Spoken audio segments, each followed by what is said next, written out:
de la 7ª edición del coloquio. Y después de la conferencia de Emily, vamos a tener una presentación de la Red Latinoamericana de Estudios sobre Filósofas en la Historia, solo para que lo tengan en cuenta. Entonces, primero que haremos es tener la conferencia, habrá un espacio para preguntas, así que si tienen alguna pregunta que hacer o si tienen comentarios, lo pueden hacer fácilmente en el chat de YouTube y nosotros nos encargaremos de transmitirle esta información a la doctora Emily.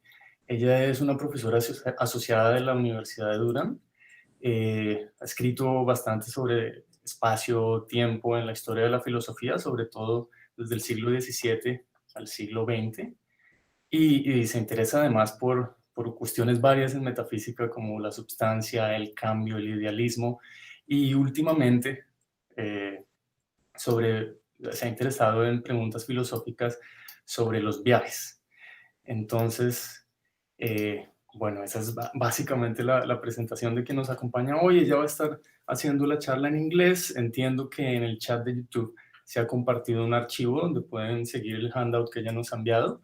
Creo que eso es todo. Estoy tratando de ver si no se me olvida nada importante. Si tienen preguntas, la pueden hacer como quieran en inglés o en español. Si están en español, yo trataré de traducirlas al final. Eso es todo. So, Emily, so I was introducing you.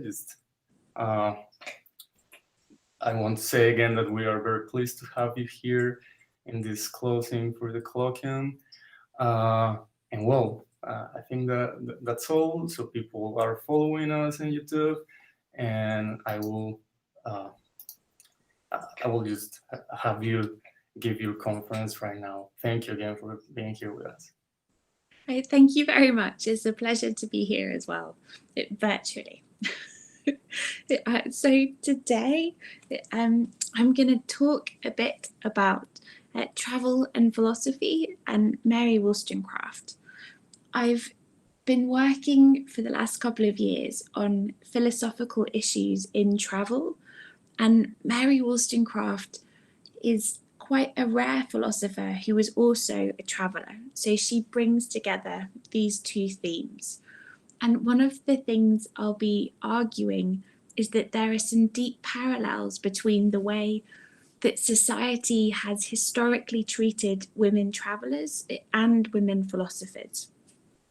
And I'll be arguing specifically that looking at the reception of Wollstonecraft's work can help us to understand both how women have been marginalised in the history of philosophy, and that it can also help us solve a puzzle in the history of feminism.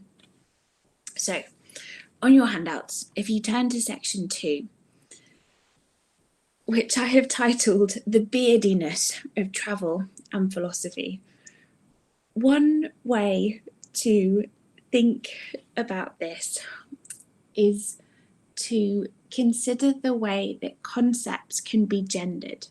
So for some time now, feminist philosophers have been arguing that a particular concept can be associated with a gender.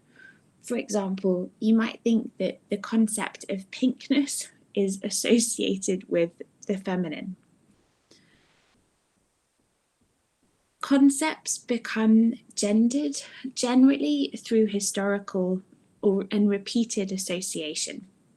And lots of theorists have argued that the concept of travel is gendered male.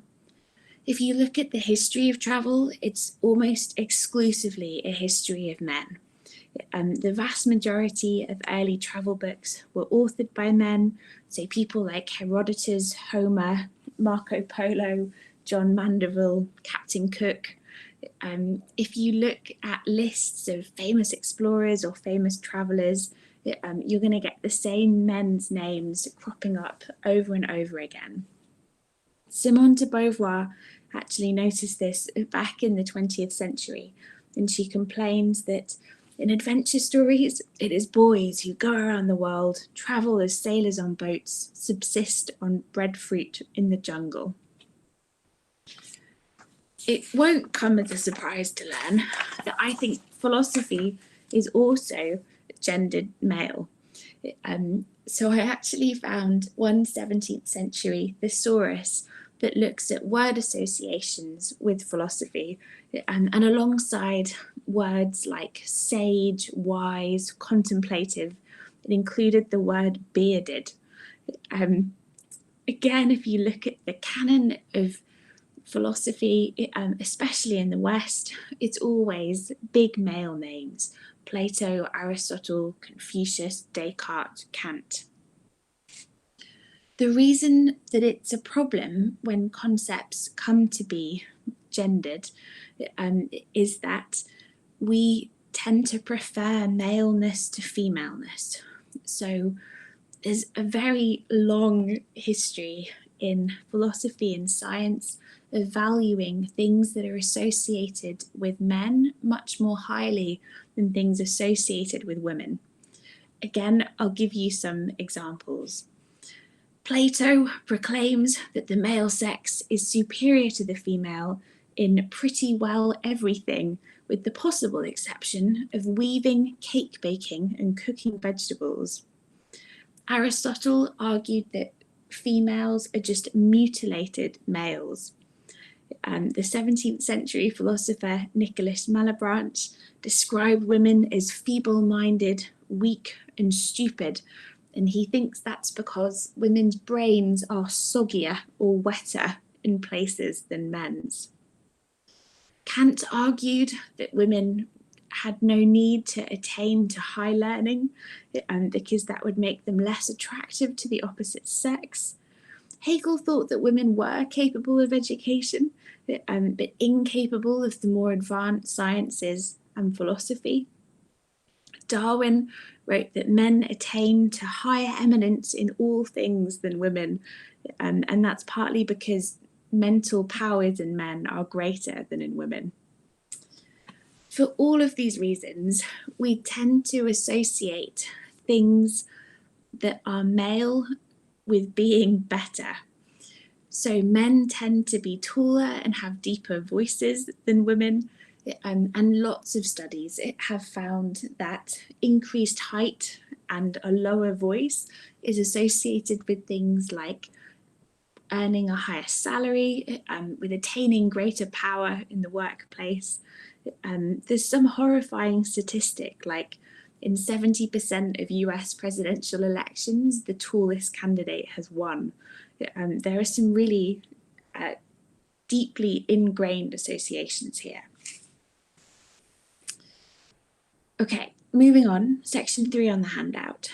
So, bearing in mind that travel and philosophy are both gendered male, I want to say a little bit about the life and then the reception of the life of Mary Wollstonecraft.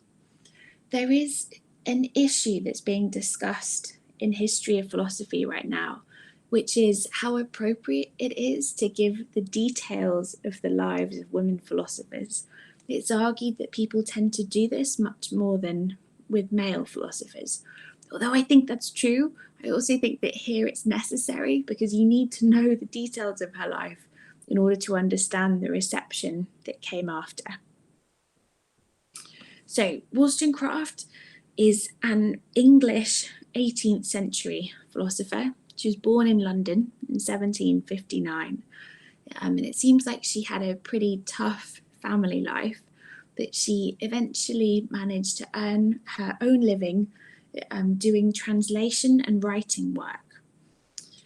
The writing work that she engaged with was, in the beginning, writing things like book reviews for magazines. She published several hundred book reviews, lots of them. In 1792, she published what would become a really famous feminist text, The Vindication of the Rights of Women. And she argues there against prevailing opinion that women are rational, that they do have the same kinds of souls as men.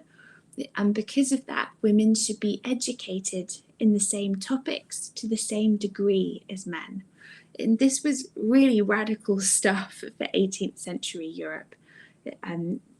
People then kind of assume that women shouldn't be taught the same things as men, no need to teach them maths and science to the same extent, and that generally women were not educated to the same age as men.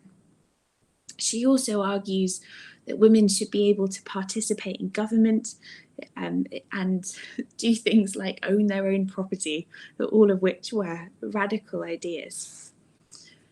Although radical, her rights of women was actually pretty well received, and it really solidified her reputation as a writer. The same year, 1792, she travels to France, which is in the midst of the French Revolution. And while she's there, she begins an affair with an American called Gilbert Imlay. And for various reasons, they pretended to be married. So Wollstonecraft is described as his wife on various documents, and she had a daughter with him. Their relationship became rocky, and partly for that reason, she took a trip to Scandinavia and wrote a travelogue about it in 1795. She travelled with her daughter and with a maid, and then partly by herself, through various places in Sweden, Denmark, and Norway. Again, this was a really unusual thing for a woman to do back then, to travel without a male companion of any sort. But the travel book that she wrote also became very popular. So she returns to England from this trip. The relationship with Imlay breaks up, and she ends up marrying a philosopher, in fact, called William Godwin. Now, her work during her lifetime was reviewed really well, really highly.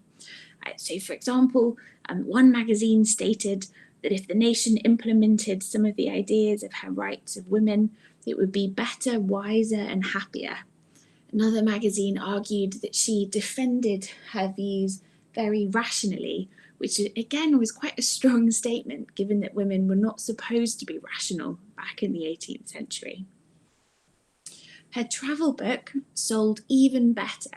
It was translated into multiple languages, and it was sold in many editions, and it's credited with inspiring lots of novelists and poets who really fell in love with her description of Scandinavia, with sort of smoke-filled homes and feathered duvets and pine trees and wilderness. However, although these books were received positively, Wollstonecraft was seen as engaging in male activities, and therefore she herself was seen as masculine. So, for example, in a review of her travel book, one magazine pays tribute to her strong or even masculine mind of this female philosopher. A poet at the time inserted Wollstonecraft into a poem and compares her to military leaders like Caesar. Her husband, William Godwin, reports that when people met Wollstonecraft, they expected to meet someone who was sturdy, muscular, raw-boned, and that visitors were always amazed when in fact they met someone who was lovely in her person and, in the best and most engaging sense, feminine in her manners. So, although critics liked both of her books, she was perceived as masculine for writing them because philosophy and travel were male activities. They were thought of as masculine things. Unfortunately, not too long after her marriage to Godwin, Wollstonecraft died. Godwin then published his memoirs of Mary Wollstonecraft, and in the memoirs he reveals private details about her life that were not previously known, like the fact that she was never legally married to Imlay, and the fact that she had tried to commit suicide when her relationship with Imlay broke up. And these details absolutely appalled their 18th century readers, and they were considered really, really shocking. And what happened is that the press turned on Wollstonecraft. So far from reviewing her work positively, suddenly her work and her life were held up as being moral warnings, being a kind of cautionary tale. I mean, some of the vitriol that was published against her is quite shocking. So one magazine called her a philosophical wanton, another one just called her a prostitute. Novelists began inserting Wollstonecraft as a character into their novels, and all of them use her life again as a kind of moral lesson. She became an admonition to women writers and to female philosophers. And what many, if not most, of these critiques suggested is that Wollstonecraft kind of got what she deserved because she had been acting in too manly a way. She'd been doing too many male activities. So just to give you a few examples, in 1798, the poet Richard Polwhele described Wollstonecraft as being unsexed for demanding equality with men. In 1816, a moral philosopher called Thomas Browne publishes a poem about Wollstonecraft where he criticizes her masculine thinking and how she inspired to imitate the sturdy sex in the character of her thought. That he strongly implies that it's because of this that her life kind of came to ruin. Various scholars have shown that these critiques persisted even into the 20th century. So a 1937 biography attacks Wollstonecraft for her lack of feminine instincts. A 1947 piece describes her as suffering from a severe case of penis envy, that over her life the shadow of the phallus lay darkly, threateningly. The only positive thing about all this disapproval is that it helped to keep her life and her work alive. So there's this saying that all press is good press, and I think that applies here. So her travel book was reprinted in 1889, for example. Robert Louis Stevenson took a copy with him on his travels. Some of Wollstonecraft's letters were printed covering her Scandinavian travels in 1897.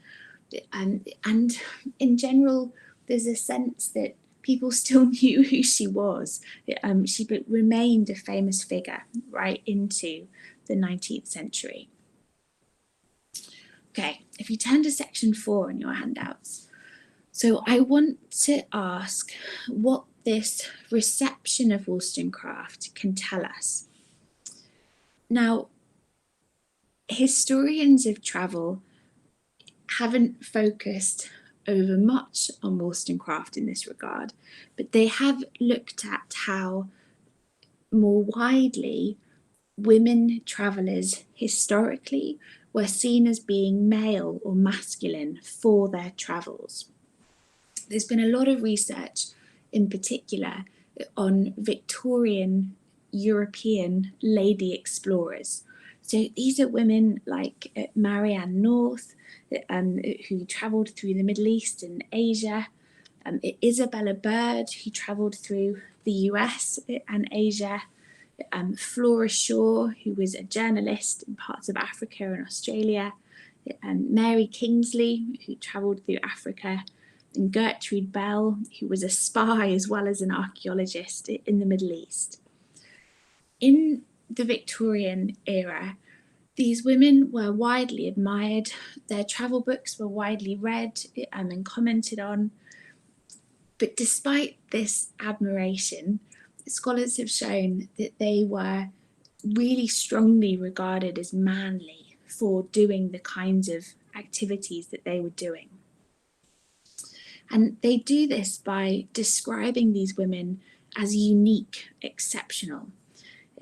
So the books that describe their exploits have titles like Wayward Women or Not Just Bonnets and Bustles.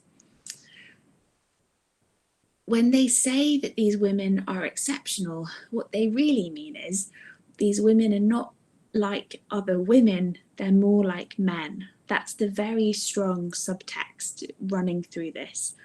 And you can see this in magazine articles about these women. So for example, Bird is described as having a man's heart. Kingsley is unique, possessed of manly strength with very many men's qualities. Bell had a masculine vigour.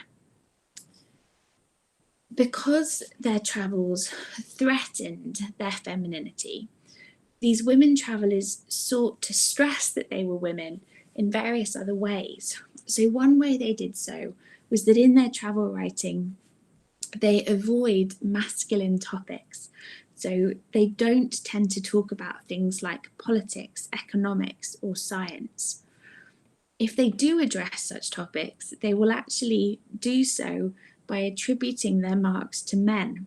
So for example, there's a great preface to one of Anne Radcliffe's travel books where she writes that she travelled with her husband, and where the economical and political conditions of countries are touched upon, the remarks are less her own than elsewhere, which rather implies that the political opinions belong to her husband, not to her.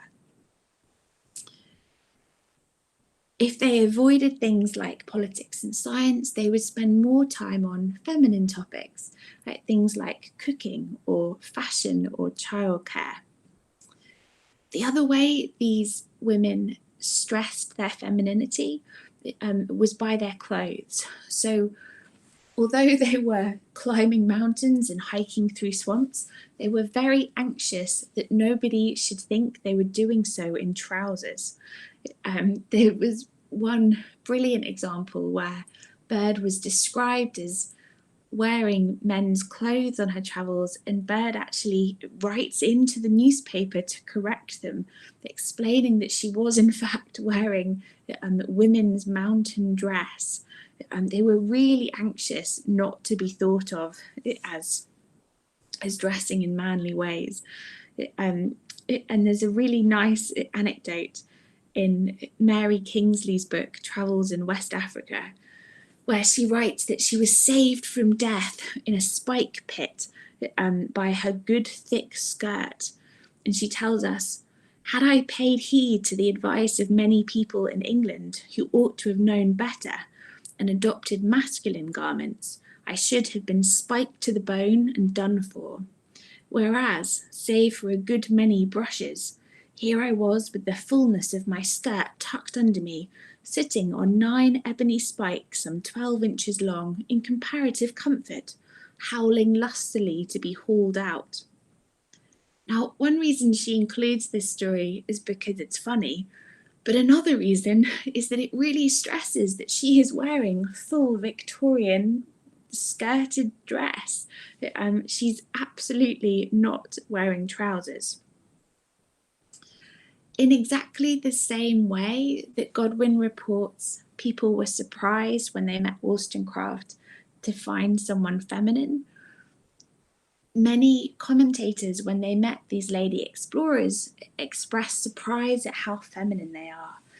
So one writer, for example, says about Mary Kingsley, "Knowing all about her African adventures, I expected to see a masculine creature with a harsh voice and an air of command. Instead, I saw a graceful, willowy figure, most womanly."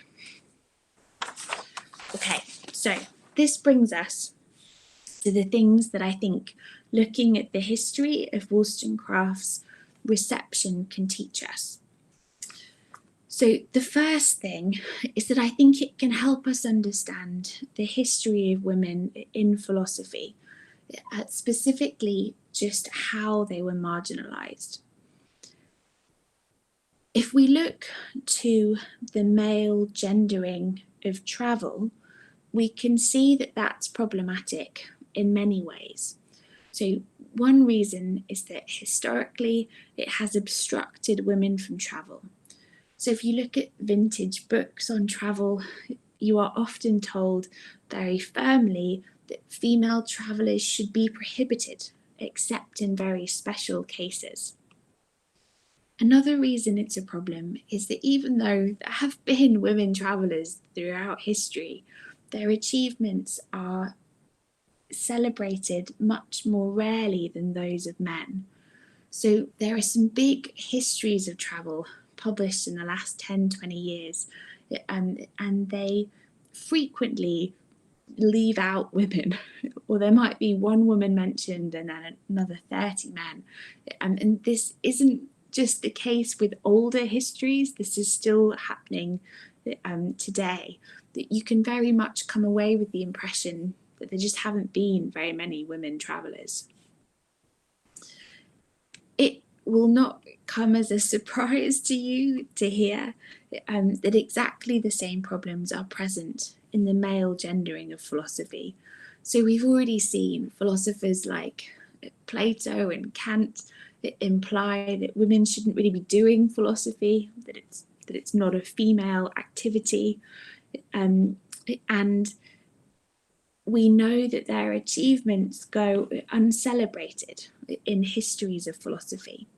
So back in 1995, Mary Ellen Waithe published this groundbreaking 4-volume work called A History of Women Philosophers.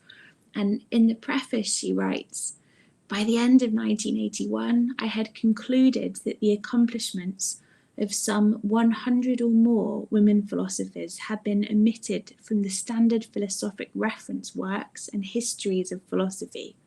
If the women are mentioned at all, it is in passing in a footnote."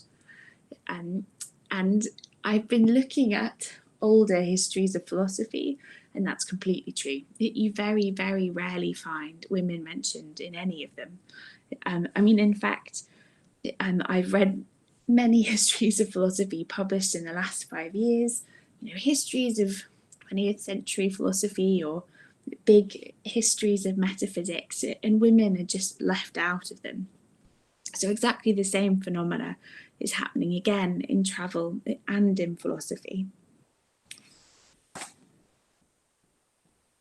What's interesting is that I think we can look to the parallels between travel and philosophy to help us understand just how this marginalization occurs. So there's been a lot more work on how women are marginalized in the history of travel because it's an older field than there has been on how women are marginalized in the history of philosophy. And I think exactly the same techniques are present.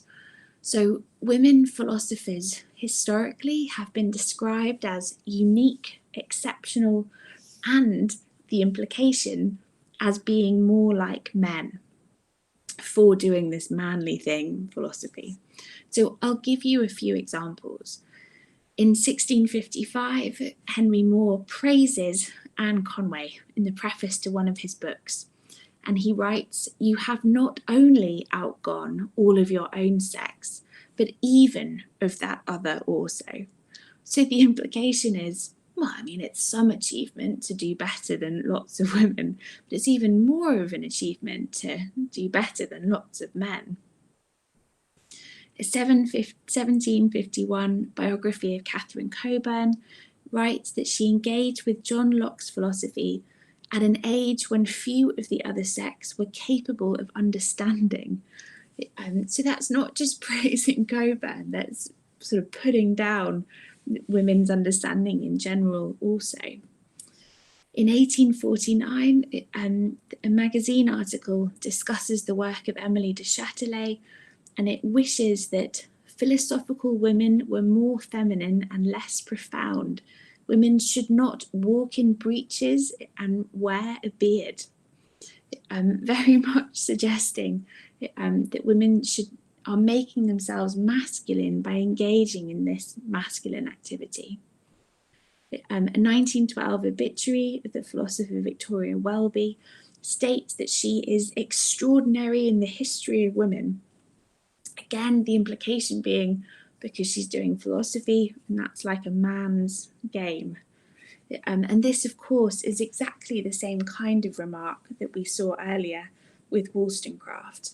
And the problem with describing these women as exceptional or implying that they're manly for doing these activities is that it's maintaining these implicit links between doing a male activity and acting in a rational way, that philosophy and rationality and maleness are all kind of bundled up together. So that's the first thing that I think looking at the reception of Wollstonecraft's work can tell us. It can help us understand the same kinds of strategies that have been keeping women out of philosophy through history. The second thing that I think looking at Wollstonecraft's reception can tell us is that I think it can solve a puzzle in the history of feminism. So in the Victorian era, 19th century Britain, feminism was very slowly getting going. So we had people like John Stuart Mill arguing for gender equality and votes for women. And as the 19th century goes on, you see various groups forming, suffrage groups, arguing exactly this, that women should have the vote.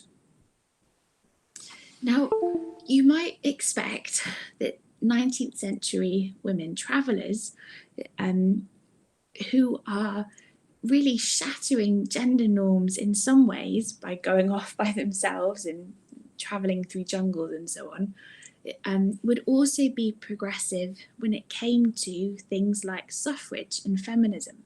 But in fact, that's not the case at all. They were vehemently anti-feminist, many of them. Just to give you a few examples, Marianne North wrote, "I should be terribly bored by the possession of a vote. Sensible women would certainly not use it." Mary Kingsley writes firmly in one of her travel books that no woman equals a really great man.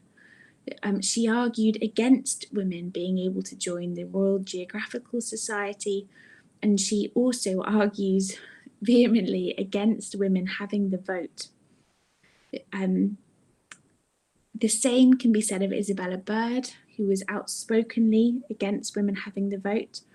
And Gertrude Bell was in fact a founding member of the Women's National Anti-Suffrage League, and she contributed to many more anti-suffrage societies. Flora Shaw signed a public declaration opposing women's suffrage.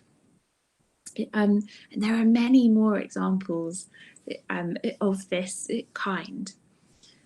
So the question is, why did these women travellers who were so progressive in some ways reject women's suffrage in this really anti-progressive way? Well, one possibility that I do find plausible has been advanced by Dee Burkett, and she argues that they did so to maintain their femininity. So female suffrage supporters, because they were engaging in politics, another male activity, were also seen as masculine for arguing that women should have the vote.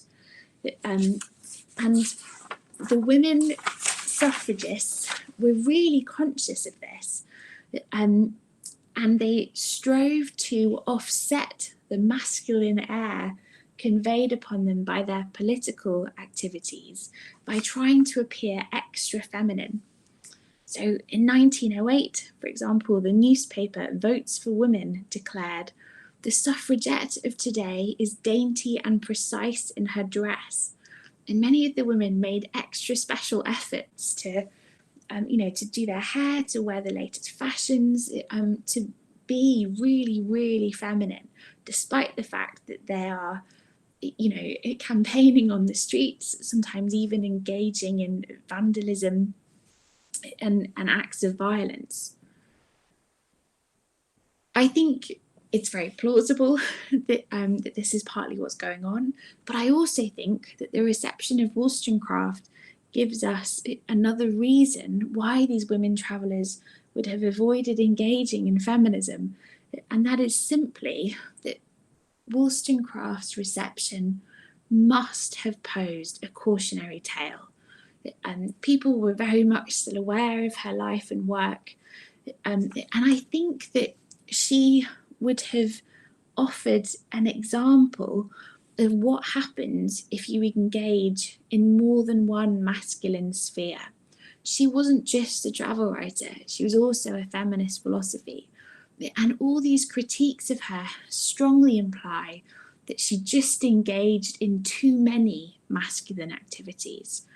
And I think that these women travellers would have been very aware of this and thought to themselves, well, it's one thing that we're travelling, but we don't want to do anything else that's really masculine. Let's just stick with this one male activity and not do any more. I also think it's interesting that we can look at contrasts between Wollstonecraft and these Victorian women travellers in other ways that are relevant to their feminism. So where many women travellers are stressing their feminine clothes, in contrast, Wollstonecraft writes at some length about how it's disgraceful that women are encouraged to pay so much attention to their clothes, that women should be encouraged to pay more attention to developing their minds and their souls, and that all this focus on kind of external fripperies is just pointless.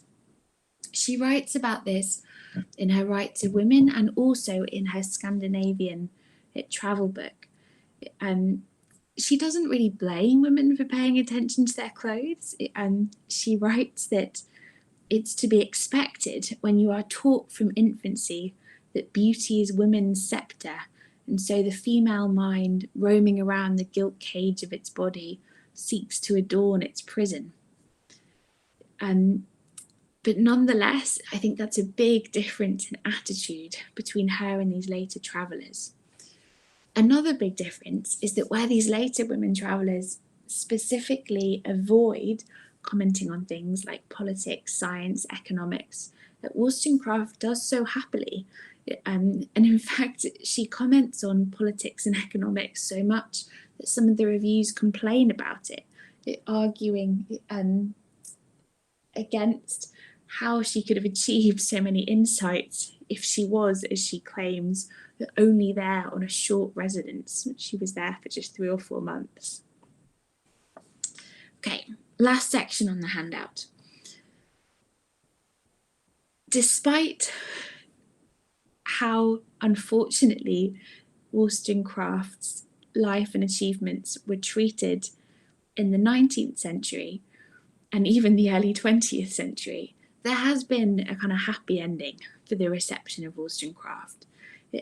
So she is now acknowledged to have blazed a trail for women travellers and for women travel writers. One study of women's travel literature counts just 20 travel books authored by women before 1800. But after 1800, that number dramatically increases. And many people recognise that Wollstonecraft is one of the driving forces underlying that. Travel historians have also argued that she is one of the pioneers who changed the way that travel books were written. So before Wollstonecraft, there was a tendency to write in the third person in a kind of mock scientific objective style. This is the kind of style that you see Darwin writing in The Voyage of the Beagle. But that really began to change in the early to mid 19th century. And people partly put that down to the influence of Wollstonecraft, who writes in the first person, who talks about her feelings and her impressions of the landscape that she's walking through, that it was a different kind of genre. And this was absolutely something that these Victorian women travellers were able to take advantage of. Mary Kingsley is very much writing in the first person and relating her thoughts and feelings as she travels through Africa. So Wollstonecraft really opened the way for these women, even if they don't acknowledge her. The other reason that Wollstonecraft's reception has been rehabilitated is that her Rights of Women is now seen as one of the foundational feminist texts in the Western canon. So back in the day, one book review wrote of the book that if even her contemporaries should fail to do her justice, posterity will compensate the defect. Now, that has proved true, especially in the early 20th century, as momentum began to gather towards women getting the vote. Wollstonecraft was reclaimed as a kind of mother of the suffrage movement. There were biographies published of her, and slowly there's been more and more research to the point where it's not at all controversial to describe her as one of the founding mothers of feminism. So in these ways, although Wollstonecraft's reception can tell us useful things about events that are unfortunate, it's good that her tale has a happy ending, I think. That she was a pioneer of both feminist philosophy and of travel and travel writing. And that's it. Thank you.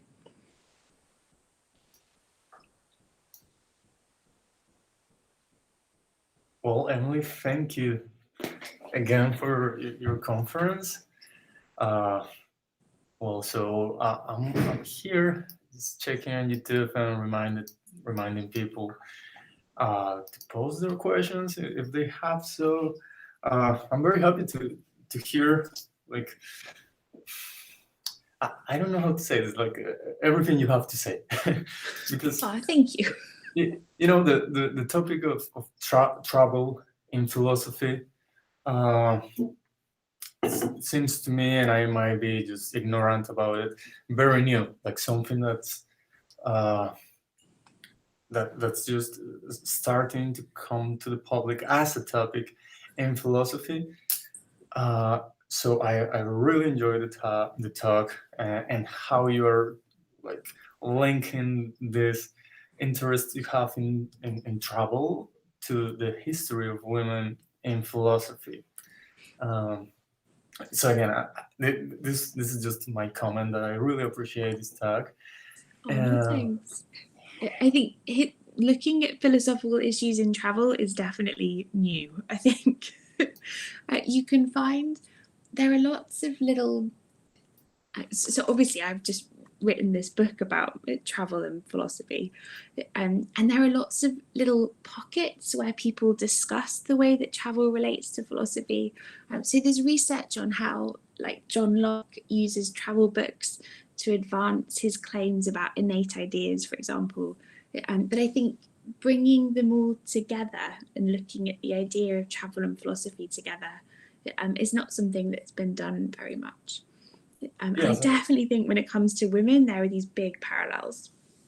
Yeah, and that's something that really, how to say this, like, I was going to say it surprises me, but it's more like I really appreciate like this whole new view on the same problems, so to speak, which is like why women have been no present in the history of philosophy, or by the same token in politics.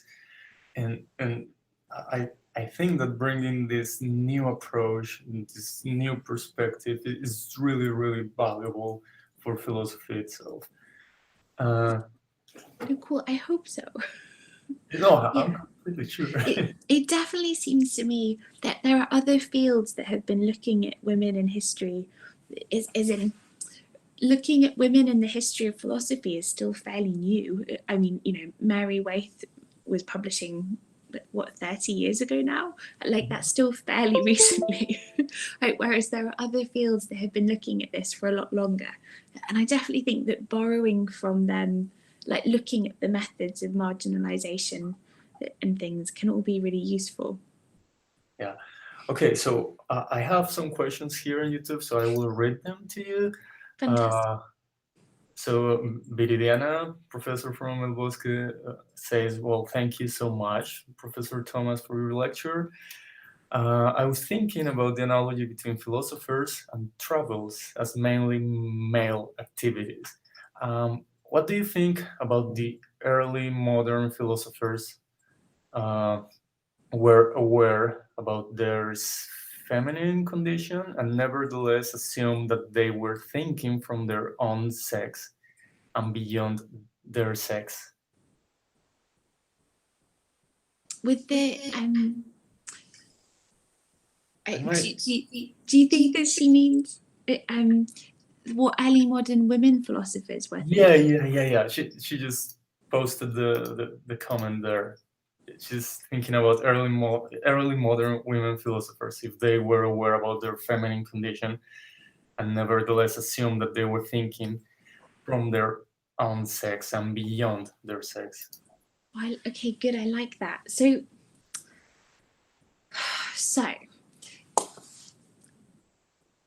I have obviously not read everything ever written by women philosophers historically, but my sense from what I have written is, from what I have read, is that Wollstonecraft really was one of the first women to argue explicitly against the condition of women and that they should be treated equally to men. And the earlier women philosophers kind of go down two paths. So some of them really do seem to be proto-feminists. So people like Catherine Coburn, she's arguing implicitly in her plays, that women should be better educated and so on, but just not nearly to the same depth or detail as Wollstonecraft. Other women philosophers, they don't comment on it nearly as much in their public writings. So if you look at someone like Anne Conway, it seems like she's just writing, more straightforward metaphysical, ethical texts. And you can read feminist theses into it, but I think it's fair to say that they do have to be read into it. I don't think they're just there explicitly on the surface in the same way. And I mean, what's sad, of course, is that many women philosophers seem to take the anti-feminism of their periods on board. So you can find remarks in Margaret Cavendish arguing that that women's mental strengths are inferior to men's, for example. So I think it's a really mixed bag, I guess, is my conclusion. Part of the problem is, before the 18th century, I mean, Wollstonecraft was really one of the first women who was able to publish this stuff fairly easily. Women were publishing earlier in the 18th century on philosophy, but it was really quite unusual and difficult. And then you would imagine that that's going to affect the kinds of things that they're publishing. So you don't know how honest they would be about their thoughts on the feminine condition. Okay, so, I will continue just reading the YouTube comments because they are really active right now, which is great, I think. And Maria Clara Vanegas, she's a professor also from University El Bosque in engineering. She's asking, like, which female authors of the 20th century would you recommend to read? Would you recommend her to read? Oh, okay. So definitely Susan Stebbing. I think she's really readable and really sensible. So I've been reading her book, Philosophy and the Physicists, recently, where she really attacks some physicists for advocating quite a peculiar kind of idealism, maybe even panpsychism about science. And she really takes them to task in this kind of logical, straightforward way. And it's a real joy to read. I really, really like that. De Beauvoir, obviously, is a classic, but perhaps she's so well known that everyone will have read her anyway. Who else would I really highly recommend? I've been reading a lot recently of Victoria Welby, who is much less well known, but also a really sensible writer. And she has this great correspondence that's easy to find with the American philosopher Charles S. Peirce, for example. And some of it's quite technical. It's about philosophy of language and a wide range of other subjects. But she's a really fascinating, like thoughtful, detailed philosopher. Okay, well, thank you. And sorry, so this is Alison Wolf. She's professor in the University of Los Andes in Bogota. She says, well, what a wonderful and rich talk. Thank you so much. And as you no doubt know, a major criticism of Wollstonecraft is that she represents the racism slash elitism of her day. Do you know of any place she explicitly discusses race or expressed racial views? Actually, no, I don't. I haven't heard her. I haven't actually.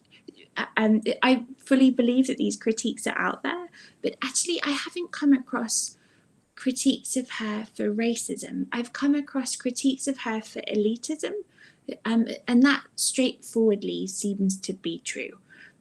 She couldn't have accomplished the things that she did, moving to France, traveling around Scandinavia, without belonging to a certain level of privilege. And I think that elitism does sometimes come through.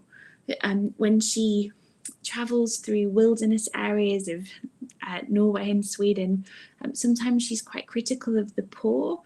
And although it seems to be coming from a good place, like she wishes that everyone were educated and so on, there does seem to be a strand of elitism running through that. When it comes to race, something that has been argued in a really interesting and I think quite persuasive way is that was something that women travelers in the 19th century really took advantage of. So one of the reasons they were able to undertake these travels to Asia and the Middle East is that European colonialism had really proliferated by this point, and they were able to take advantage of those colonial travel networks, but they were able to do so because they were white. And racism in their works, I think, is often present in a way that I'm not aware of it being in Wollstonecraft. Okay, so well, she had a follow-up question like right before you answer. I think that was precisely about like parallels. She's asking if there are any parallels between racism, elitism in travel writing and the feminist discussions of her day. Oh, interesting. Okay, not that I'm aware of, but that doesn't mean that they aren't there. Yeah. Okay. Yeah. Well, sorry, I know the interaction is a little difficult. No, it's fine. Don't worry. It's good. It's much better than me reading the comments. And as far as I know, we always have like a little delay, so probably people are saying something right now about your answers that I will read in 20 seconds or not. Don't worry, it's totally fine. The way the new world is. Well, and Ana Rico, that you just met, our director in the philosophy program, she wants to ask about what like any other aspect of Wollstonecraft work that you would highlight as relevant today when it comes to education? Oh, that's nice. So something that struck me when I read The Rights of Women is actually how modern it sounds. Like some of the chapters really feel like they still need to be said today. Some of this stuff, it no longer applies. I mean, I don't think we tend to think of women as having less rational souls than men, or even not as having souls. I think that stuff is happily gone and dusted now. But the idea that women should be taught science in the same way as men, for example, I think is still going on. You know, women are still underrepresented in STEM subjects. There's some really, stemming from Wollstonecraft's work, there are some really interesting discussions around studying biology and botany. So the study of like flowers, say, in botany and plants, was historically a male activity, and then it was taken over by women, or perceived to be taken over by women, because this was something that women could do. You could get out into your gardens, you could go for long walks, and study plants. And there was a backlash against this from male botanists in the 19th century who were trying to reclaim it. And some of what Wollstonecraft has to say is really relevant to that debate, that she objects to women being thought of as flowers. Instead, women should be allowed to to study flowers. And I think this stuff really is still going on, judging by the underrepresentation of women in science. Yeah, well, I was thinking about, I don't know how to ask this. I'm a little there and here, but I was thinking about the tone, I guess, in the writings of women philosophers and travelers. So I don't know how to put together these thoughts. So you will excuse me if I'm just going here and there. Do you think that there's like a characteristic tone in early modern women philosophers that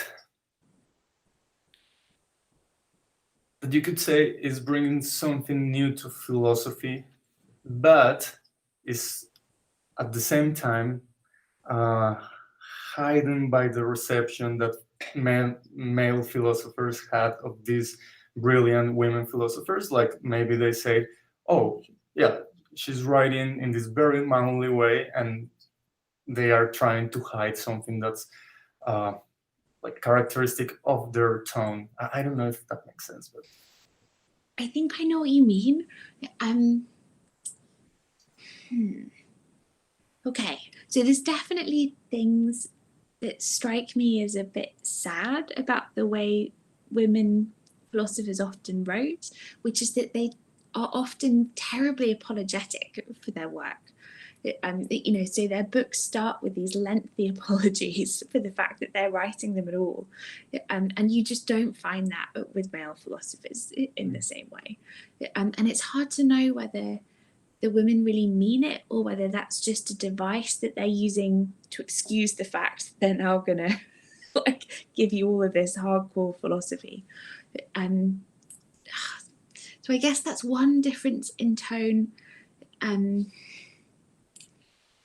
I think definitely there is a shift in topic.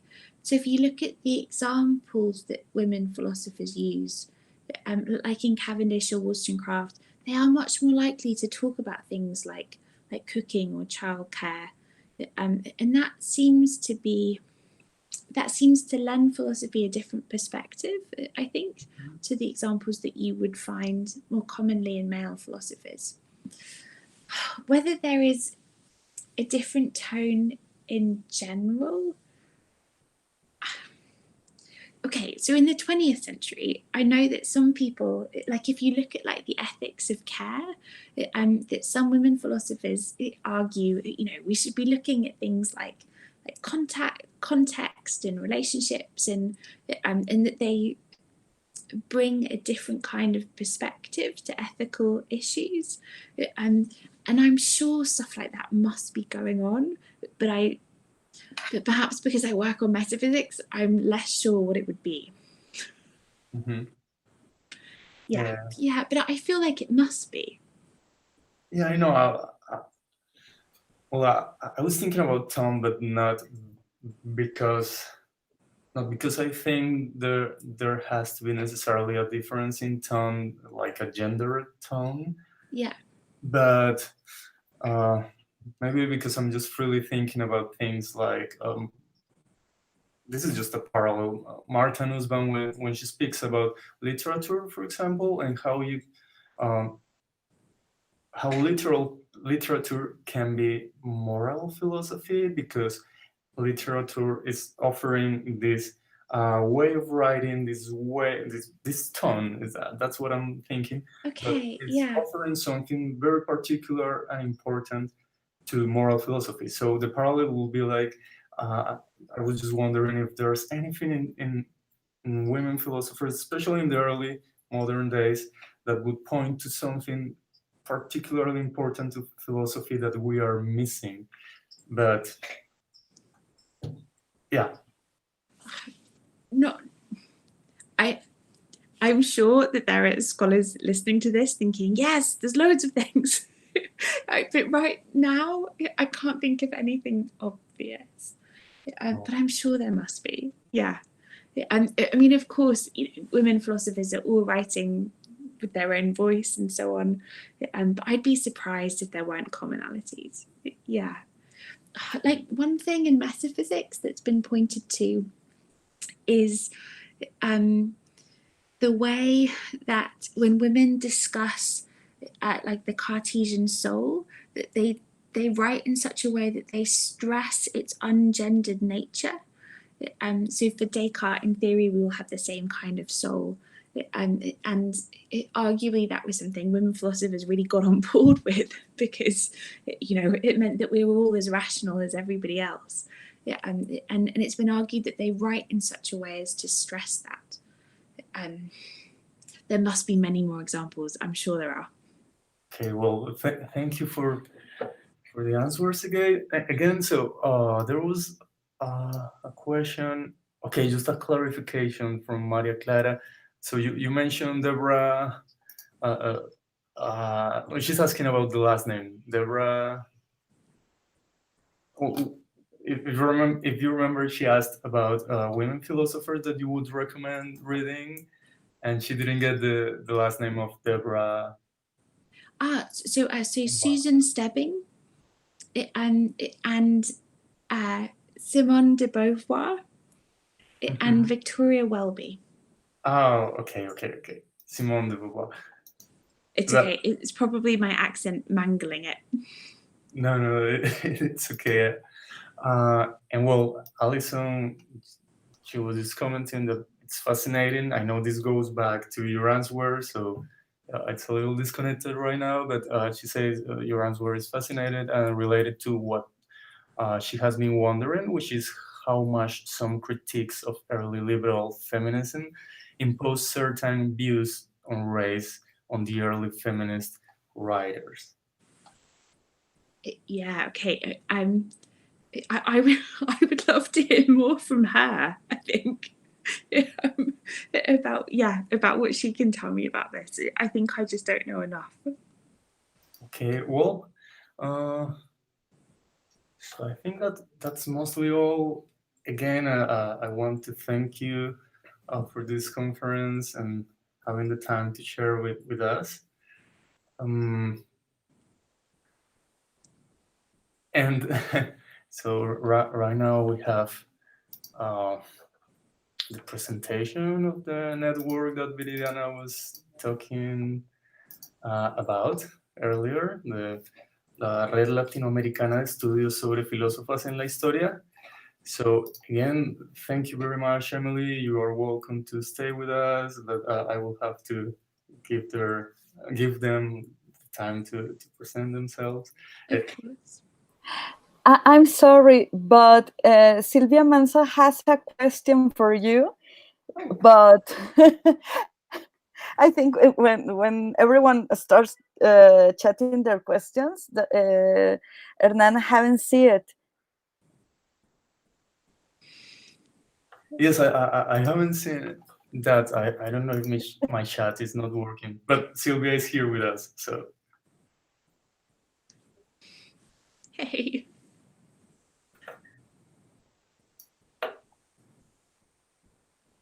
Huh. Sorry, so you say it is in YouTube? Oh, Sylvia, maybe you're muted. If you want to say it out loud. Yes, I think she can. Now you can hear me? Sí, Oh. Sí, Silvia, ya te escuchamos. Yeah. Many thanks. It was a wonderful talk. And I was asking you if you have studied also women writing in history or other gender to make the same comparison. So I found very interesting this comparison between women travelers and women philosophers. And I was wondering if you also search into women historians, for instance, to I have searched into women historians of philosophy, but that's it. I'm afraid. And my conclusion with women historians of philosophy is that there really aren't any until the 20th century. I would love to be corrected. If you find someone doing it earlier, I would love to know that. No, but I haven't. But I think that's brilliant, and I would love to know what's going on with women in these other fields. Okay. So thank you. No worries, thanks. Okay, Emily, well, thank you again.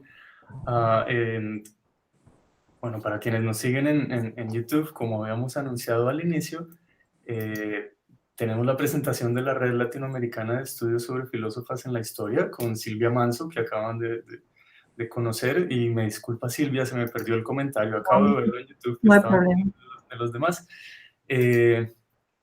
Viridiana Platas, Teresa Rodríguez y Katarina Peixoto. Entonces yo les doy paso a ustedes. Muchas gracias por estar aquí. Y bien, no sé quién quiera tomar la vocería.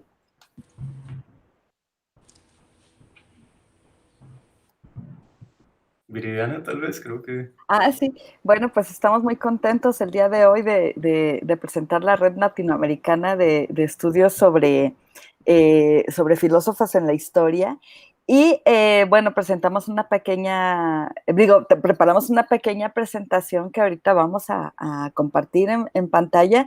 Y bueno, para hablarnos justamente del nacimiento, ahora sí que, y de la formación de esta idea, pues las profesoras Manzo y Rodríguez nos van a comentar al respecto. Sí, bueno, muchas gracias Viridiana, muchas gracias por abrirnos este espacio en la clausura del evento. Gracias a Emily por la plática. It was a delight, Emily, thank you very much. Y bueno, yo quisiera platicarles un poquito y después Silvia va a complementar los antecedentes. ¿Cómo surge la idea de la red?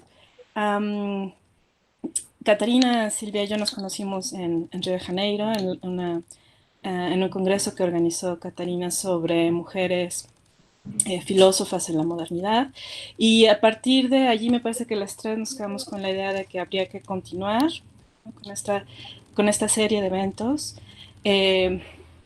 Nos fuimos a nuestras casas, seguimos pensando en lo individual, y hace unos meses Silvia y yo intercambiamos algunos correos por otras cuestiones y nos dimos cuenta que estamos más o menos en la misma página, pensando en que sería bueno crear una red para promover el estudio de las filósofas en la historia, ¿no? Es una red que tiene esta característica, es decir, está abocada a un estudio histórico e historiográfico de las filósofas y pensamos que es muy importante que tenga su carácter latinoamericano, ¿no? En este sentido, bueno, Katarina, que es quien inicia el movimiento con su congreso en Río, y Viridiana, quien yo conozco desde hace muchos años, que ha producido un trabajo importante sobre mujeres filósofas, nos unimos junto con Silvia para lanzar esta iniciativa. Y bueno, estamos muy contentas de presentarla aquí. Y ahora le cedo la palabra a Silvia antes de pasar a los objetivos. Muchas gracias. Bueno, lo que puedo agregar es que en este encuentro nosotras nos dimos cuenta de que teníamos conocimiento de algunos intereses desde la historia, de la filosofía hacia las mujeres filósofas, pero que no conocíamos todo lo que se estaba haciendo. A veces conocíamos lo que pasaba en nuestros propios países, pero bueno, dado que cada una se va especializando tal vez en un área de la historia de la filosofía, en particular nosotras hemos estudiado más que nada la filosofía moderna, nos parecía que seguramente había muchos más trabajos que no conocíamos en otros ámbitos históricos, y entonces creímos que era necesario articularlo de una manera más organizada y que no sea un poco casi por casualidad que uno se encuentre con las personas que están en el tema.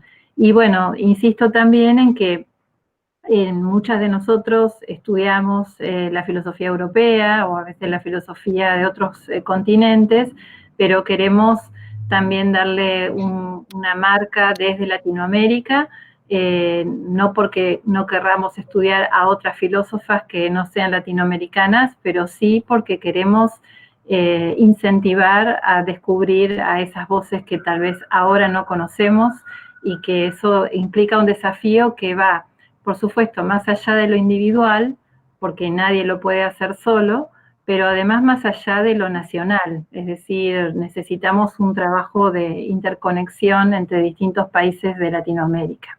Así que, bueno, esas son las motivaciones. Y lo que surja de aquí dependerá de qué respuesta haya, de cuántas personas se interesen.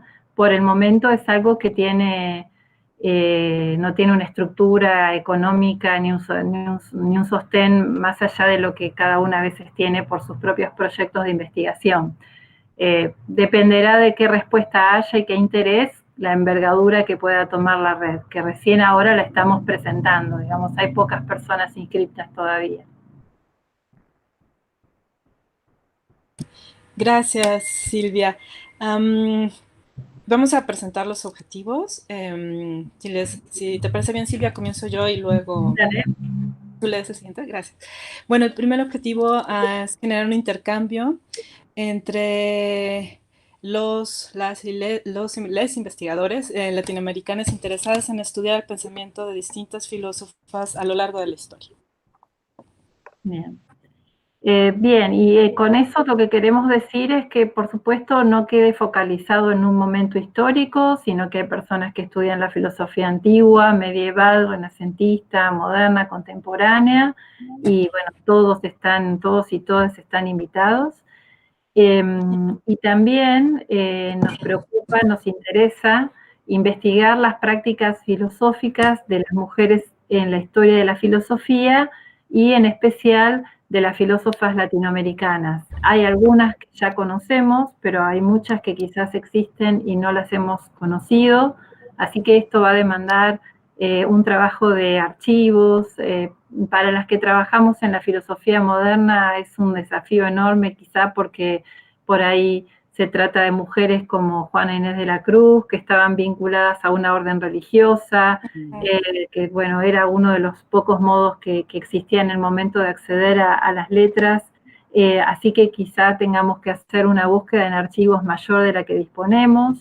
O bueno, ahora con esta conversación, esta charla de Emily, a mí también me abrió otra línea de búsqueda, como por ejemplo buscar en mujeres viajeras, porque también otra vertiente que es habitual es la búsqueda en literatas, ¿no? Mujeres que han pasado la historia como escritoras o como poetisas, pero nunca se las consideró como filósofas, o mujeres que han sido consideradas educadoras o historiadoras. Entonces ya han sido clasificadas de otra manera previamente, y hay que volver a buscarlas y leerlas para ver si también en ellas hay filosofía, y eso ha quedado ocultado. Así que ese es un amplio espectro en el que tenemos que buscar, ¿no? Sí, así es. El siguiente objetivo es difundir el pensamiento de las filósofas y también los estudios dedicados a ellas, ¿no? Ambos aspectos son importantes y no siempre los tenemos presentes o están a la mano estos estudios. Sí. Y luego crear desde Latinoamérica nuevas narrativas de la historia de la filosofía que incluyan a las filósofas en el canon. Bueno, muchas de nosotras somos profesoras en la universidad o en distintos medios, niveles educativos, y bueno, sentimos una gran incomodidad hace mucho tiempo con la narrativa tradicional en general. A veces, bueno, en mi caso de la filosofía moderna, que no me satisface cómo está escrita en este momento, y esos cambios de la narrativa no solamente tienen que ver con criterios temáticos, abordajes historiográficos, sino también con las voces que no están incorporadas. Así que esperamos que después de mucho trabajo, un trabajo que empezó hace mucho, hay que decirlo también, porque hay pioneras en estos estudios, que nosotras queremos continuar, bueno, el canon filosófico se pueble de la producción de las filósofas, y que eso también, bueno, eso es lo que sigue en la otra diapositiva, creo. A ver. Perdón, sigo con el anterior. Sí, y después sigue. Porque la idea es que las filósofas no sean solamente investigadas y conocidas, sino que empiecen a ser enseñadas, y eso implicaría como la consagración dentro de un canon, ¿no? Es decir, que no sea estudiarlas como una rareza, como un adorno, como un complemento de curiosidad para hiperespecialistas en las filósofas, sino que de algún modo empiecen a ser parte de la formación básica de quienes estudian filosofía, ¿no? Que no sea algo optativo, sino que sea constitutivo de nuestra formación para las futuras generaciones. Sí, muchas gracias, Silvia. Y por último, promover la discusión sobre cuestiones metodológicas vinculadas con el establecimiento del canon, la transmisión oral de la filosofía y las distintas clases de fuentes filosóficas a lo largo de la historia, incluyendo la historia latinoamericana, ¿no? Y para este último objetivo, le voy a pedir a Katarina si nos puede ampliar el tema metodológico. Muchas gracias.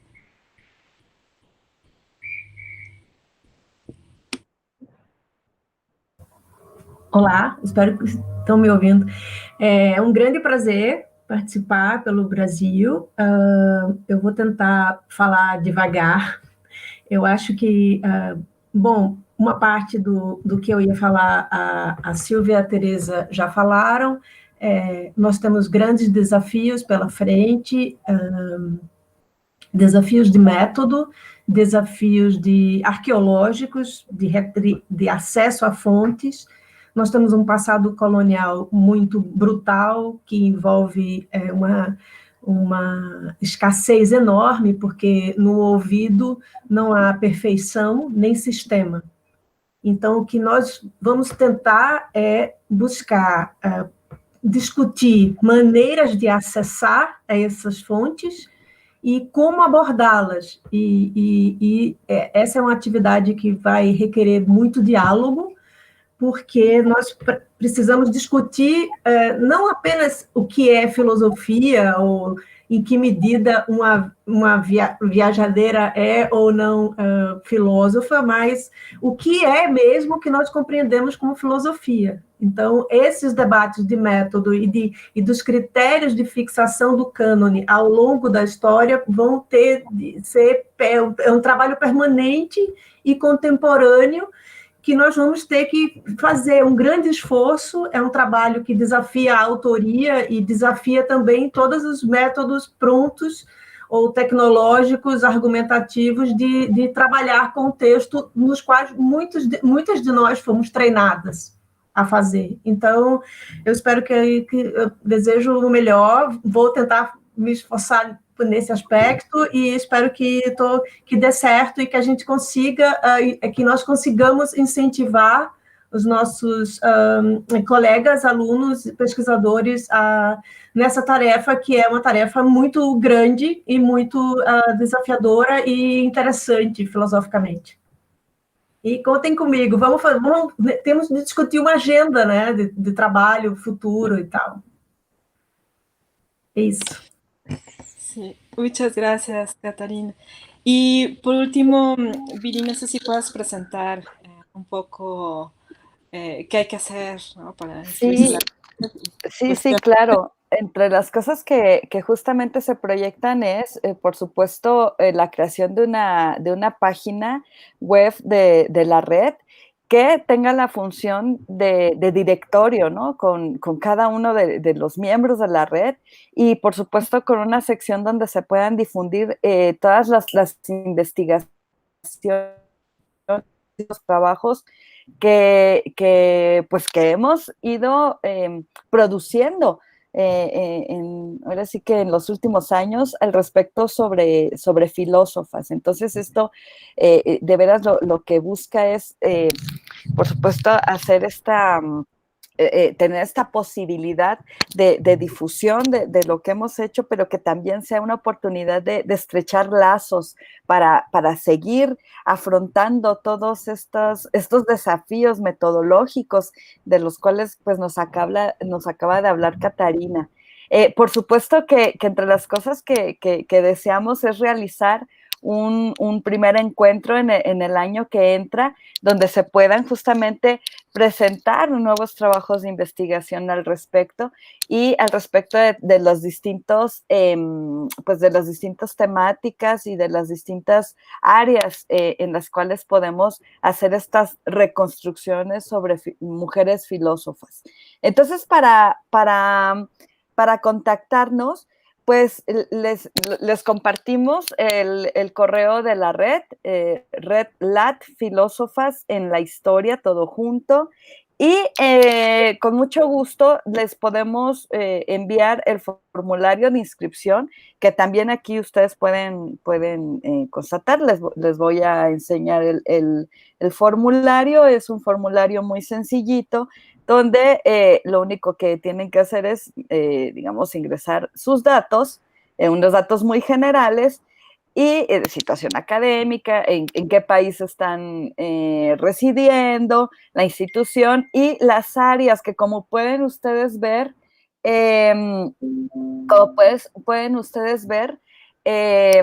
son diversas, ¿no? Va desde los cotos históricos hasta, por supuesto, los distintos cotos dentro de la historia de la dentro de las disciplinas filosóficas, así como otros, ¿no? Por ejemplo, el tema de la conferencia del día de hoy, ¿no? De la relación entre mujeres, ahora sí que la filosofía o las filósofas y las viajeras, o justo como también Silvia nos acaba de invitar, ¿no? También a ampliar, digamos, el marco. Entonces, ese es un poco los contactos también. Próximamente tendremos una página en Google, perdón, en Facebook, disculpen, en Facebook. Y pues bueno, la idea es que, por favor, están cordialmente invitados todos y todas quienes estén entusiastas en hacer historia de la filosofía, historiografía de la filosofía, y alrededor de las filósofas en distintas disciplinas y a través de la historia de la filosofía. Sí. Bueno, pues muchas gracias, Viri, Silvia, Katarina. Esperamos contar con su participación. Por favor, escríbanos para enviarles el formulario. Gracias a Emily por estar aquí durante esta presentación. Y bueno, Viri, no sé si quieras despedir ambas sesiones.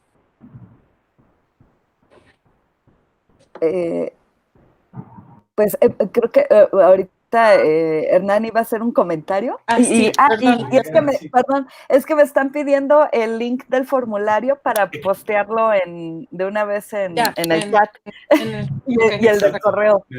Eso te quería decir, si puedes ponerlo en pantalla de una vez y estén atentos en YouTube, que lo van a compartir en el chat para que quienes están allí siguiendo la transmisión puedan tener el correo.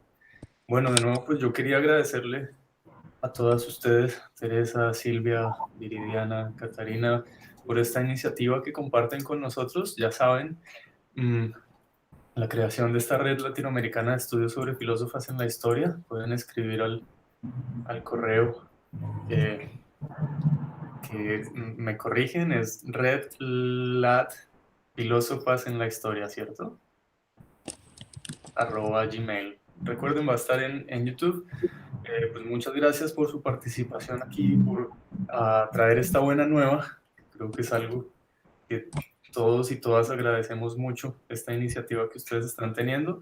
Yo quisiera agradecer en últimas a todas las personas que nos han acompañado en YouTube a través de todo este mes, ya casi mes y medio, desde la apertura con la doctora Teresa Rodríguez hasta hoy, en la clausura con la doctora Emily Thomas. Por supuesto, a todas las ponentes y ponentes que estuvieron con nosotras y nosotros aquí.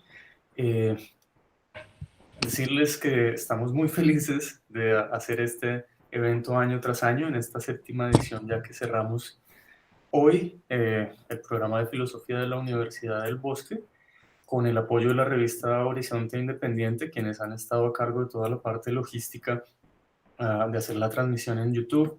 Y ya saben, pueden buscarlos a ellos en Google. La revista pues es un espacio de difusión filosófica. Y bueno, con eso de nuevo, muchas gracias Emily por tu presentación, y gracias Teresa, Silvia, Katarina, Viridiana, y con esto cerramos el coloquio por hoy. Hasta luego todos. Hasta luego. Chao, chao. Thanks, everybody.